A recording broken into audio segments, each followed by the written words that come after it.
সর্বশেষ বাইকটা বিক্রি করা হয়ে গেছে। আর ওই বাইকটা নেওয়ার জন্যই কিন্তু আমাকে এই বাইকটা বিক্রি করতে হয়েছে। আর ঘটনা হচ্ছে, জীবনে যদি একবার ভুল করেন সেই ভুলের খেসারত আপনাকে দিতেই হবে। 2019 সালে বিক্রি করা বাইক 2025 সালে আবার নিজের নামে নিয়ে 1 লাখ টাকা দিয়ে সে বাইক কেনার পরে সেই বাইকের পিছনে এতগুলো টাকা খরচ। আর যে কারণে 2024-এ কিনা একদম নতুন বাইক বিক্রি করে দিছি।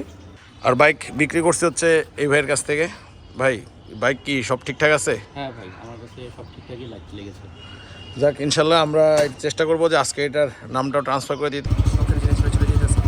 এটাই নিয়ম, পৃথিবীতে কোনো শখের জিনিসই সারা জীবন থাকবে না।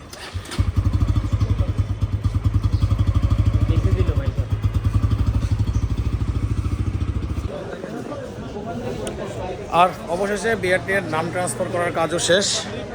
আজকের পর থেকে আর এই বাইকের মালিকানার আমাকে নাই। এই বাইকের মালিকানা এখন এই ভদ্রলোকের। সব কাজকাম শেষ করে এখন আমার বিদায়। আল্লাহ হাফেজ ভাই, আল্লাহ হাফেজ। আর যেহেতু সে আমার প্রতিবেশী, তার ক্যাম্পাস আর আমার বাসা একই জায়গায়, ইনশাল্লাহ দেখা হবে, মানে গাড়িটা দেখা যাবে, দেখতে পাবো ইনশাআল্লাহ। ঠিক আছে, আল্লাহ হাফেজ। থাকো, তোমার সাথে আমার সম্পর্ক আজকের মতো অফিসিয়ালি শেষ।